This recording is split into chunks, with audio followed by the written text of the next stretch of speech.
Welcome to the Nestled podcast. I'm April. And I'm Bailey. We are friends and neighbors who left our design business to champion a message of hospitality. We live in a time where deep connections are so hard to come by. But we want no part of that. Our desire is for people around us to be seen, heard, and known. And we want to take you on that journey with us. So come back each week to take a peek in our nest. As always, the door will be open. Hello, everyone. Welcome back again. I'm April.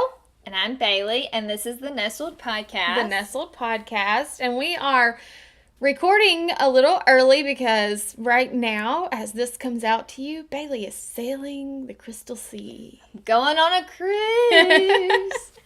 And man, we have needed this vacation. And so I'm so excited. My parents helped us pay for this cruise, and they're going to be on the cruise. And my sister and her husband and their children are going to be on the cruise. And so we are going to hopefully be getting as much rest and relaxation as you can get with 6 children in tow. Yes. We're really excited. It will be so good for you guys. And we're supposed to be camping, but it's supposed to rain. So, but you know, it was supposed to rain today, and it's sunny. It did. It rained. Well, that's true. It doesn't matter if it gets sunny in the afternoon if it rains all night. Still muddy. Yeah.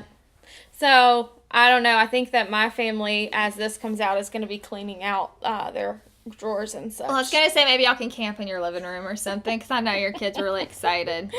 Yeah. And y'all weren't even going in a cabinet.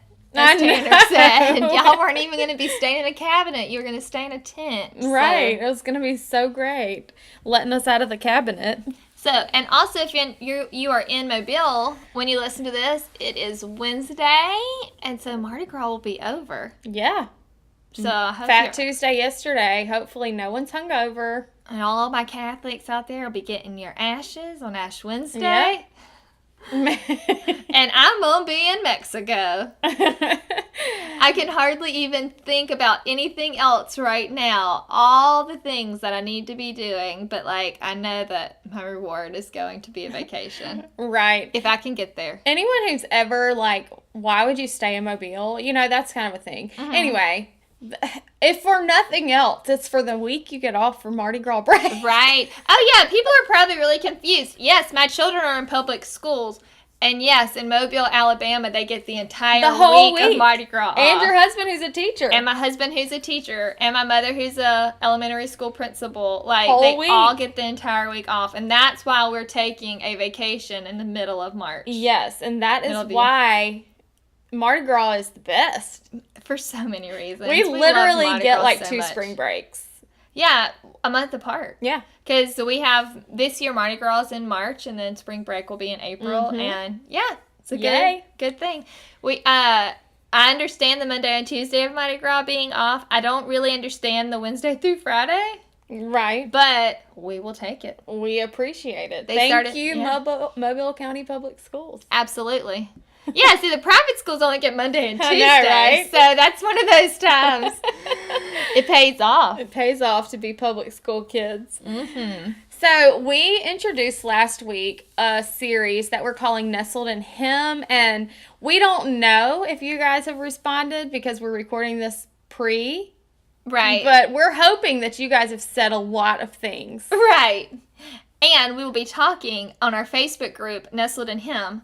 Nestled in the Neighborhood. Yes. When I get back from the cruise, about the things you responded with. So, if you didn't respond last week and do your challenge, which was to, speak good things over your husband and call out the things that you love in your husband or wife, go do it now. Do that now. Because I won't know if you did or not anyway, because I was on a cruise. So, you got extra time. Yes. So, use that hashtag and today we are moving from marriage, and there are some things that later I was like, oh, we should have said this, we should have said that, but we said so many things. Mm-hmm. We're real passionate about marriage. Yeah. Maybe we'll add that to our speaking topics. Yes. That's almost like parenting. Yeah. I feel like I actually have a little bit more of a foundation to speak on marriage than parenting. I feel like that one I'm meh. It doesn't matter if there's a million children between us. Yeah, I agree. It just... Ooh. We're just all doing the best we can. Yeah. When it comes to those little people. Yeah, also, I know, like, whenever I read books about it, I'm like, this is dumb. This is not going to be effective. And, like, I don't need people saying that about the stuff I say. Yeah. So, like, I just would rather... Yeah. But today we're getting out of the family life for a minute, and we're going to talk about career. And we're going to even stay out of the mommy words of stay-at-home mom, work-at-home mom, work out of the home mom. Like, we might cover that later in this series, but for now, like, we're just going to push that to the side. And we're going to talk about career. Some of you said that was a way that you really found yourself getting bogged down in comparison and looking at other people and feeling envious or jealous of whether it's that they have the career that you want, or they seem so fulfilled in what they're doing and you feel so not fulfilled in what you're doing. And so today we want to just kind of, once again, we're going to preface this that first of all, our foundation is that Christ is where we find our worth. Our career is not the measurement of whether we are worthy or not. Mm-hmm. And He is the foundation there. And also, we're just going to go ahead and say, stop looking side to side. Yes. You're always going to feel jealous if you spend all of your time looking at other people. Like, so cut that out. Cut it out. You're going to hear us say that every week. Every time. If you're someone who really struggles with that, it's like we said way back at the beginning before we even started this series about, you can delete Instagram for a period of time because you feel like you're constantly feeling jealous and envious of other people. But, like, when you come back on Instagram, if you haven't done the work in your heart on learning how to stop looking and feeling envious of people, that's still going to be there. Yeah. Like, sure, that may help you for a period of time to not have that specific app, but you're still doing that in your real life. Yeah. And so, cut it out. Yes. We said that with so much love. With all of the love and affection of a friend and a sister. So that's never met you, probably. But we love you. But we love you all so much. So the first thing that we want to talk about with career is know your gifts. Mm-hmm. So one thing that I think that gets people all like frustrated is that they are doing a job that they feel like is not fulfilling to them, that it's not using their passions, their giftings, that they honestly could care less about. Mm-hmm. So the first thing with that is, like, know what you're passionate about. Yeah. Know what your gifts are. I think even in a lot of jobs that people are in that they feel like it's so unfulfilling, when you can figure out what your gifts are, and guys, there are tests to help you with that. If you don't know, there are personality tests, there are spiritual giftings tests. If you don't know what those are, shoot us a message on Instagram and we will happily send you some links so you can start to figure yourself out, because I do think that's important. Yes. But once you know what your gifts are, you can probably find ways to apply that to the job that you're in. Yes.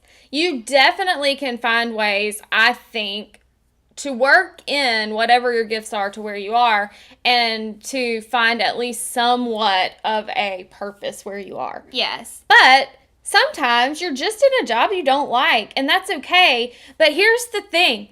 You don't have to stay there forever. You don't have to stay there forever. If you learn nothing from us, let that be one takeaway that, like, our life has taught you. Right. That, like, it's okay to go pursue your passion that God has put inside of you. And it's okay to pursue a passion that the Lord has put inside of you and then be like, okay, well, I think I am going to do something else now. Yeah, absolutely. And I think that takes us right into, well, before we move from gifts, the other thing is stop being envious of other people's gifts. Right. We're all gifted differently. And just because someone else is like really good at, maybe you have a friend who is such a people person and they're so good at making people feel warm and welcome, and maybe their job uses those gifts and those are not your gifts. Mm-hmm. So, like, it's just like we talk to our kids, or I hope that you're talking to your kids of like, I have one kid whose school comes so easy to, and my other daughter is like, man, she always makes 100s. Yeah. And I'm like, yeah, that is a gift of hers. Like, her knowledge comes easy to her. But, like, you walk in a room and make everyone giggle their hannies off. You're hilarious. And people want to spend time with you. And people want to hear it's going to come out of your mouth next. And, like, the other child who always makes 100s is incredibly shy. Yeah. And is not as good with people. Like, we all are created different. And, our God is so creative in that way. Like, he could have put all the same giftings in us. Yes. And he could have made us all look alike. Mm-hmm. And he could have given us all the same passions. And this world would be so much more boring. Right. And so don't feel like you have to measure up to someone else's standard. Like that. Right. Let people be great at being them, and you be great at being you. And you kind of got to get out of the weeds there as far as like looking at other people's gifts. So the second thing that we're going to roll into that I think just flows naturally out of this is that we don't have to feel like we measure up to the status quo. Right. I was just giggling because my sister sent me a text message. We share an Amazon account, and she said, you must have gotten a tax return if y'all are ordering a mattress on Amazon.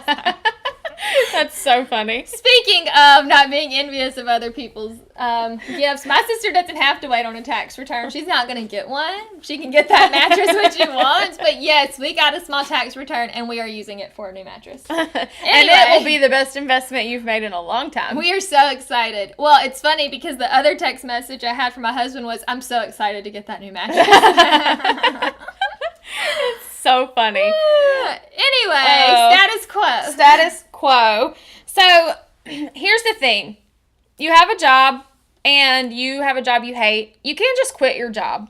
You gotta make a plan. Especially, like, we have bills. Yeah. Let's be realistic. Whether you have kids or a husband or not, like, well, actually, especially if you don't have a husband, like, right. You gotta have a plan. You still gotta... You gotta eat. You gotta pay your bills. Yeah, I think it's so easy for those of us who have kids to look at single women and go, but you're so lucky you can go and do whatever you want because nobody's counting on you. And it's like, yeah, but who am I going to fall back on? Right. Like, I'm counting on me. Right. Like, I have to pay the same amount of bills that you do, except I don't have anybody to split it with me. Right. So.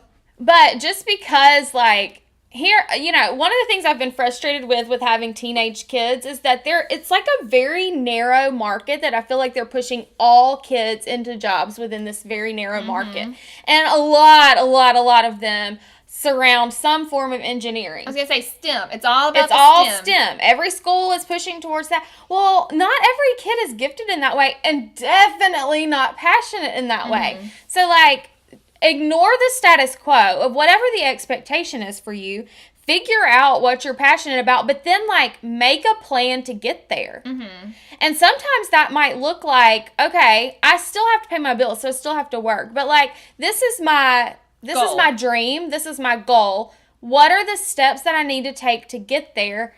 And start making strides towards that. And the biggest thing I think that is so funny about this to me is that if we stop being jealous and putting all of our energy into like, oh, I just wish that I could do. If we take that energy and put it into like school or like some kind of. Or like, I want to be a fitness coach. And so instead of being jealous of the fitness coaches that I'm going and learning from after my job at night and working out with, I'm going to start saying to them, hey, I want to do this. How did you get here? Yes. What do I need to do? I'm working out anyway. Right. So what are some steps I can be taking that while I'm doing these workouts, I'm working towards having this job that I think I How do I get certified? You know? I would love this. Obviously, that scenario is fictional because I do not see myself being a fitness coach, nor do I work out. But if I did and thought that was something I wanted to do, like, what are some logical steps? Yes. You know?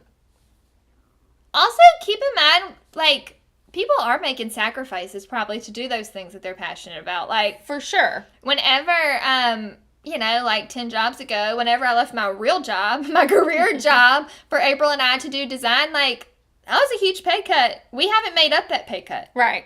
So, I mean, yes, I have found my lane, and I'm so thankful for this, like, windy trail that God led me on to get me right where I am, where I'm voicing these things to you right now. But, like, I'm also kind of poor. Right. So, there are sacrifices, and that's the thing that I think we often want to neglect in our planning, is that you're going to have to make sacrifices for whatever your dream job is, whatever your dream scenario, your passion oftentimes comes along with, like, really saying no to some things. Yeah. And it's usually a self-sacrificing type thing. And when you're looking at people on Instagram and thinking, I wish I was doing that, like, you're not seeing the sacrifices that they have made. Right.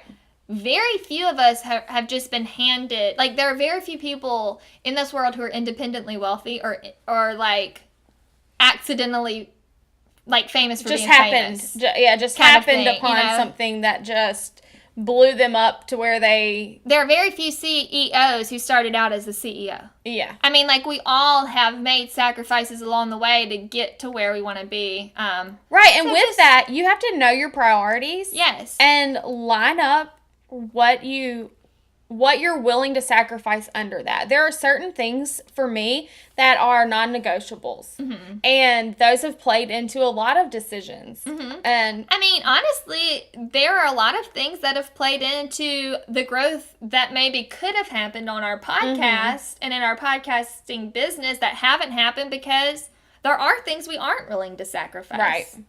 Right.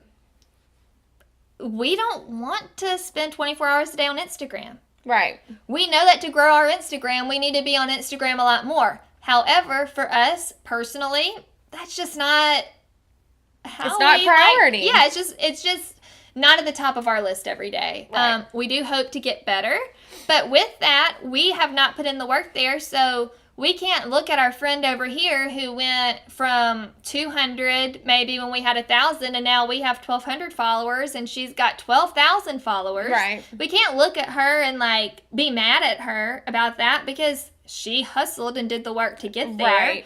And we were over here going, I don't really want to prioritize that today. Right. I don't want to talk to my phone all day. Yeah.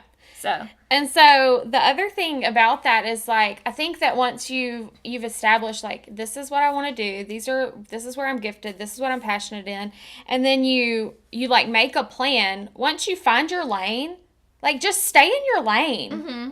I'm not saying that once you, like, get this job that is your dream job that you have to stay there forever. Right. Because, like, we're not the best example of that. Yeah, I mean, let's be honest. But I feel like there is some wisdom in just, like, running in your lane. Mm-hmm. Not trying to swerve over here and do this and this and this and this, but just figuring out, okay, this is my lane, and I'm going to stay in my lane. I'm going to say yes to things that are in my lane, and everything else kind of gets my no. Right. Well, and you say we're not a good example of that, but at the same time, like, the reason that we let the design part go is because we said we can't do everything. Mm-hmm. And it got to the point where it's like we have part-time attention to give, honestly, because our kids take up a large portion of our time and energy and priorities. And so with that, with the time that we do have to dedicate to work, what are we going to make the priority? And that's how we chose the podcasting and speaking lane, because something had to go. Right. It wasn't necessarily that we were just, like, continuing to try to swerve, but, like, we had these two things that we did love and do love and were passionate about, and we had to very prayerfully consider, like, okay, we're at a fork, God, which way do you want us to go? Yeah. And you know what? The other thing that I want to say about that before we move on to our last point is that sometimes you're going to try something and it's going to fail. Mm-hmm. And instead of feeling like a big fat loser, like, at least you tried. Mm-hmm. And there is nothing great has ever happened when you didn't even give it a shot.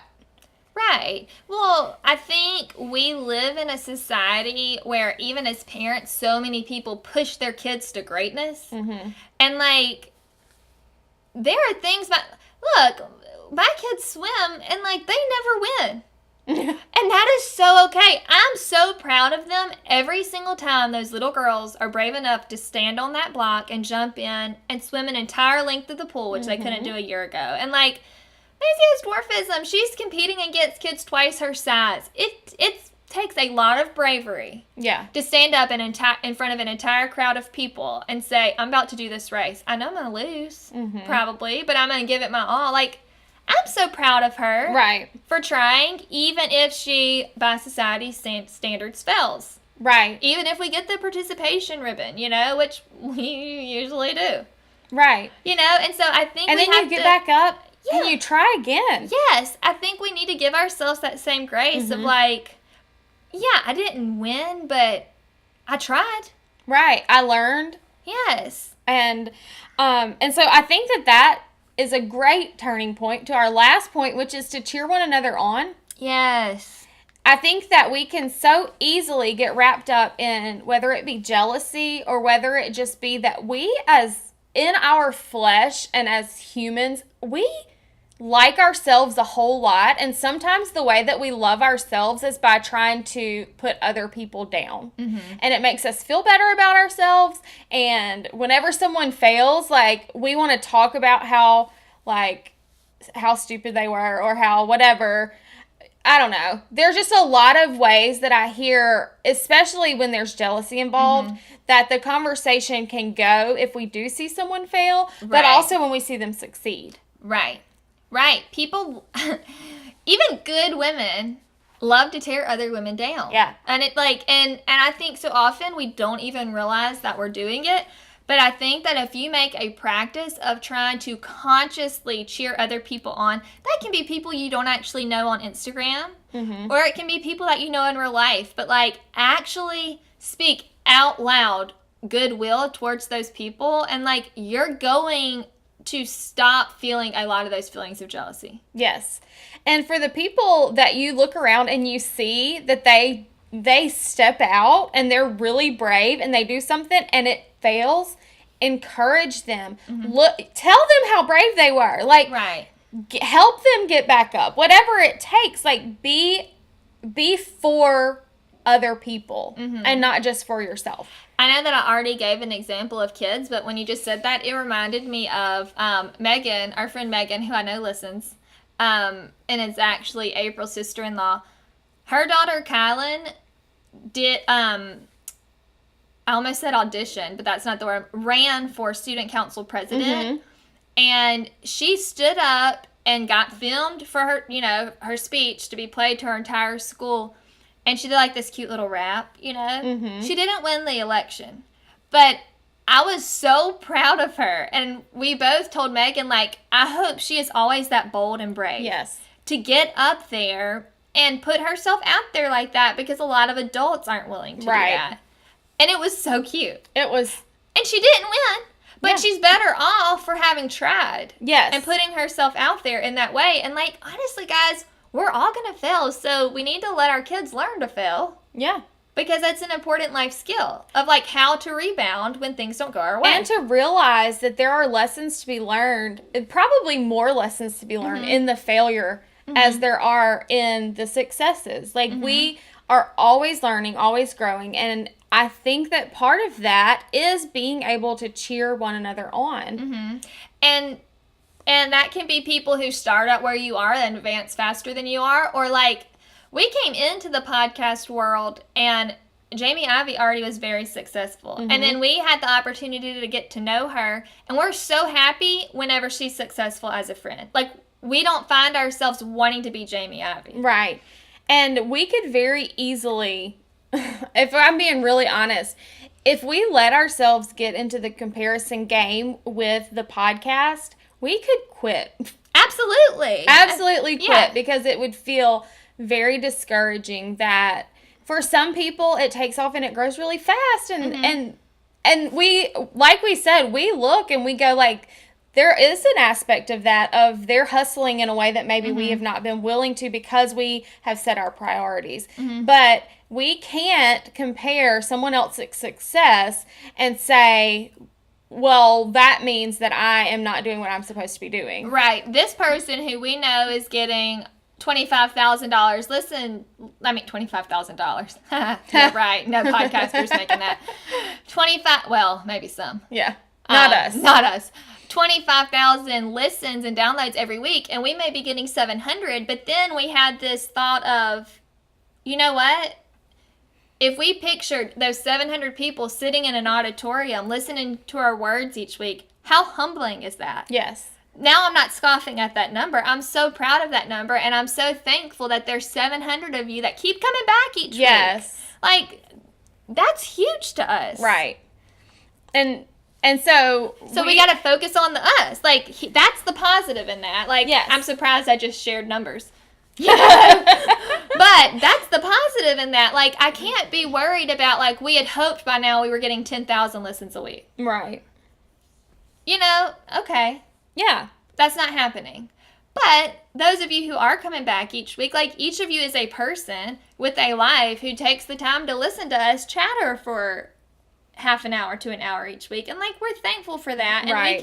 we can celebrate that. Yes. And that's a lesson that we have learned in a lot of different ways. But one of the ways that we've learned that is because you guys have cheered for us. Yes. And we're so thankful because we're able to, like Bailey shared last week, there are times that we feel discouraged and we feel like, is this, are we going to kill the podcast by changing lanes? Are we going to, we're trying to be obedient, but like, are we going to lose our listeners? And then we get an email or a direct message from one of you guys and you are cheering for us and you are the ones that are spurring us on. And we want to be that for you, but we want you to be that for one another too. Yes.